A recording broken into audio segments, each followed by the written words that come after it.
Nope. I don't see it. No, still don't see it. No, wait, hold up, wait. There it is. What's good with you, YouTube? Anti-Yami here, back with another video.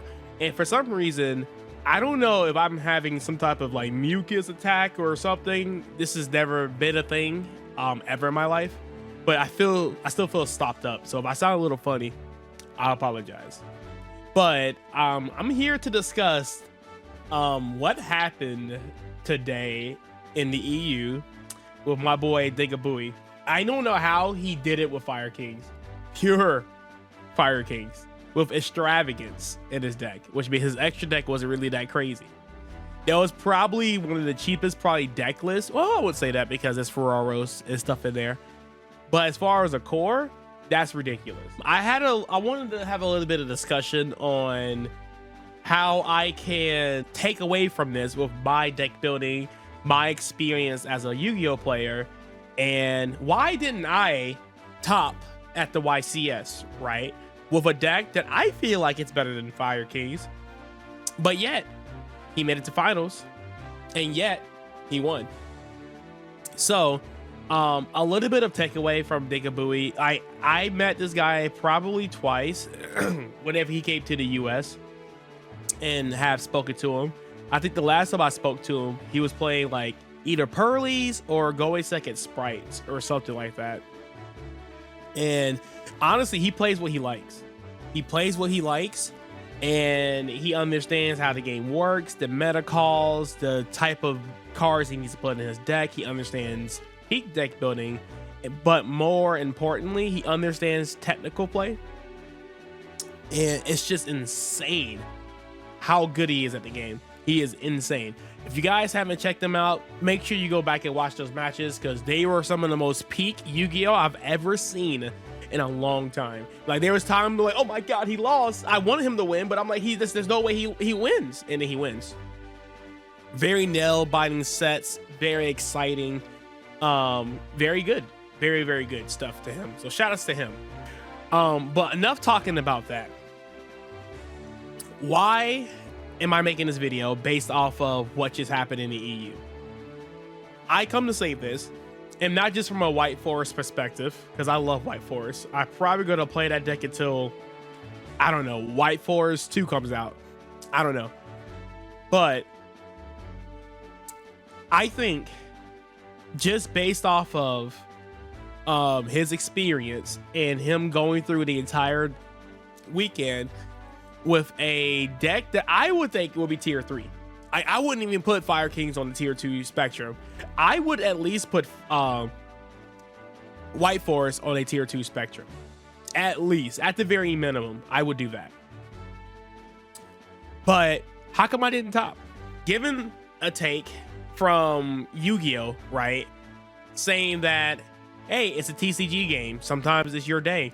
Sometimes you get lucky. Sometimes you run very hot. I agree with that to a degree. It's impossible to win every single game of Yu-Gi-Oh. There's some things that's called variance, where you just lose because your opponent just drew better than you, right?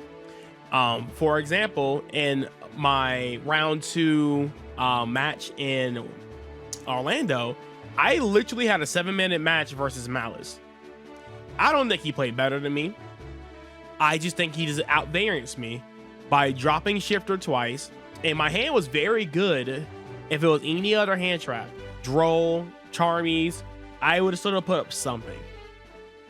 But Shifter came through and didn't care, and therefore I got varianced, right? That's an example of something you can't control. You draw your 5 cards, you didn't draw out the Shifter. That's just how it is. And sometimes the game is over on the spot, right? So yeah, you're gonna have games like that where you just lose. The idea of a very long tournament, at least in the caliber of a YCS, is to minimize that happening. You can still win a YCS with 2 losses. You can still win a YCS with 1 loss. You can win a YCS with 0 losses. The idea is to minimize the amount of times you lose and the amount of times that your deck will like lose to itself, right? Because again, think about it. Because for you to get to a grand finals or finals of a YCS, you got to go through 11 rounds or 12 rounds, depending on how big the tournament is, of Swiss, which means that you have to at least be X2 to at least top 64, 32, whatever the case may be. And then on top of that, you have to win like 5 straight. If your deck, and at least you are in practice, and again, you can play with your friends or play test or get together and pretend it's a mini YCS in your head. Even sometimes, even preparing for a YCS, I will hop on the ladder and I will play 11 rounds straight and just pretend it's a YCS. There are going to be some bozos. They're going to be playing weird decks. You don't have to count those. You could just like, oh, I'll just do it for fun, but record that. I think that's a great way to prepare yourself to see if your deck is consistent enough. If you bricked like 5-6 times unplayable, you're not going to make it the top cut of a YCS. And if your goal is to win a YCS, then you need to figure something out. Even if it's the deck choice, the cards you have in your deck, or XYZ, you figure out the blank. But one thing I learned, at least with testing, I didn't think I had enough testing time with the deck that I went to YCS with. And after the YCS, literally on that Sunday, after I got knocked out, I came up with new ideas for the deck. You know, I was around with my friends, we were talking and stuff like that, and ideas after ideas were coming after we saw the results at the YCS, which led to me changing my deck list because ultimately I could have played better at the YCS. I think definitely I wasn't playing at my best. Do I consider myself the best White Forest player at all?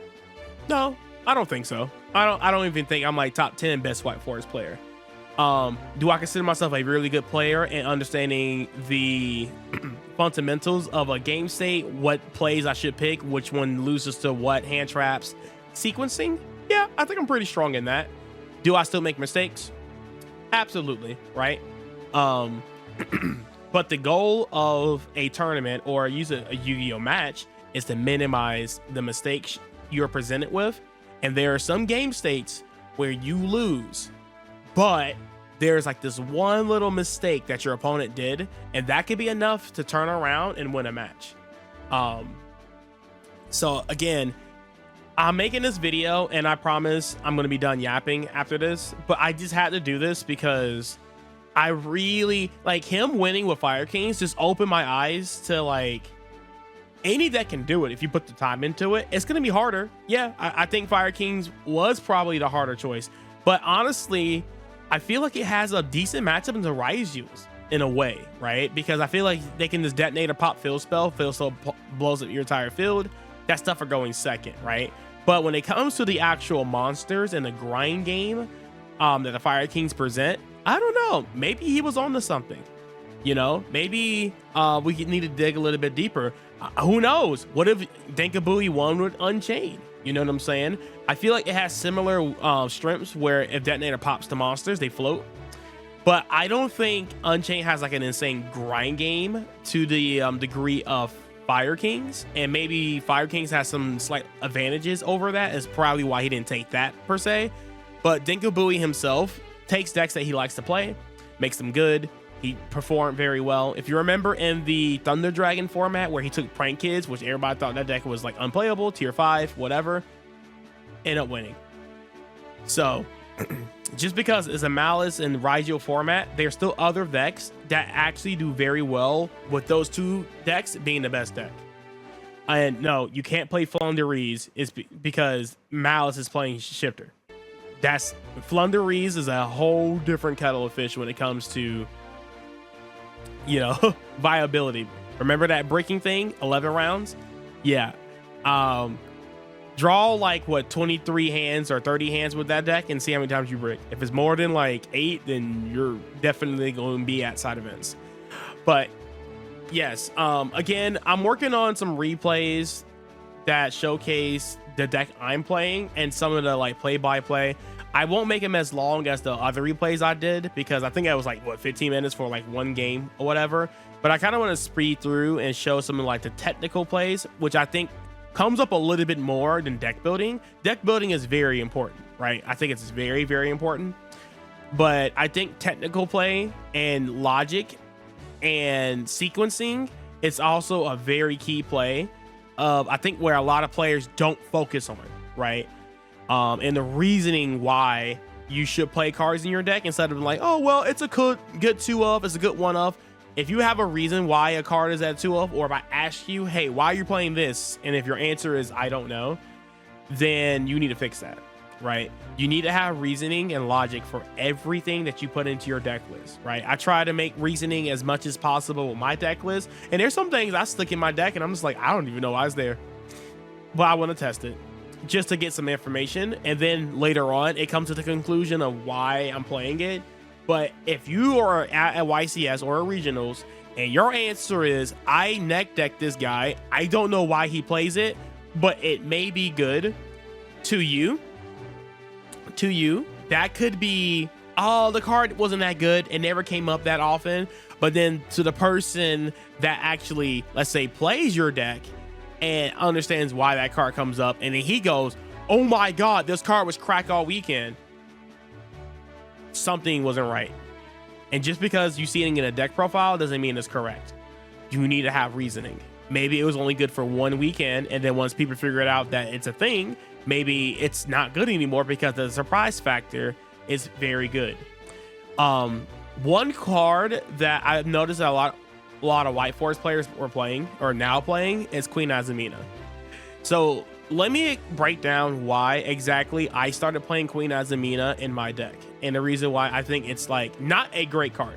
Now, don't tell me, I know I might have hyped up the card saying, oh, it's the most broken card, oh, it comes up a lot in this situation.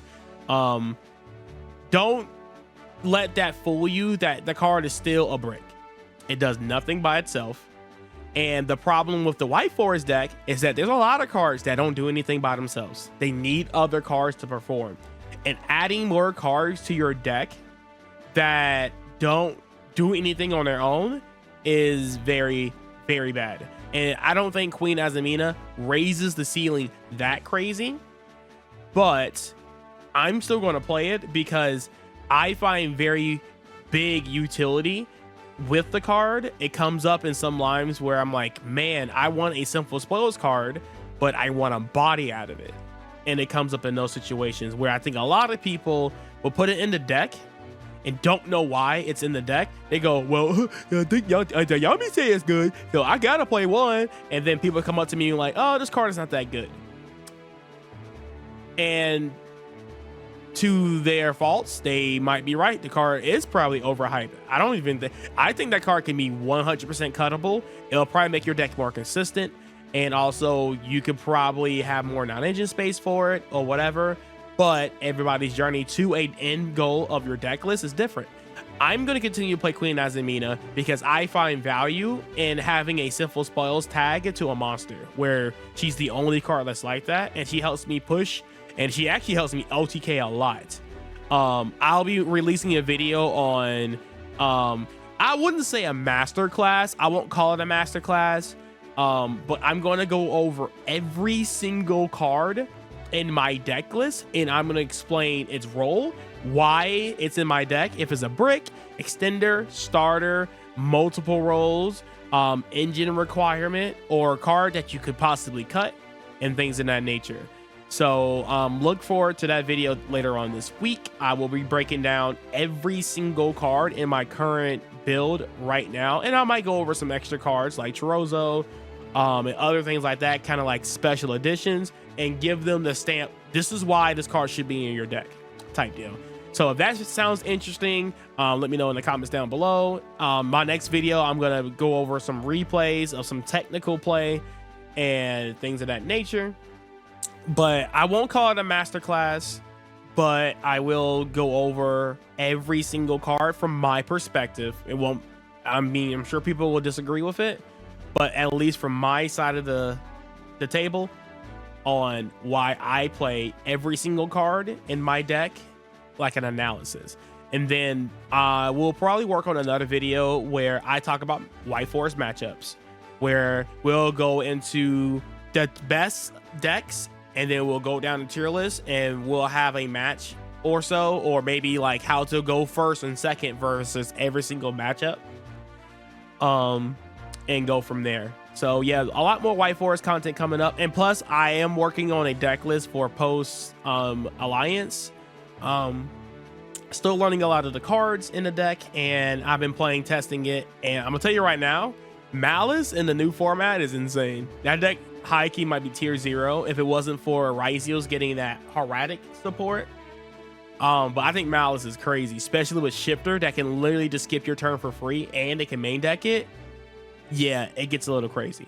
But anyway, guys, thank you guys for listening. Sorry, this was a ramble video, but this is all based off of that YCS winning, or Dankabooey win with Fire Kings. Literally, this video would not exist if he didn't win. So anyway, guys, have a great rest of your night. I'll catch you in the next one. Stay safe and peace.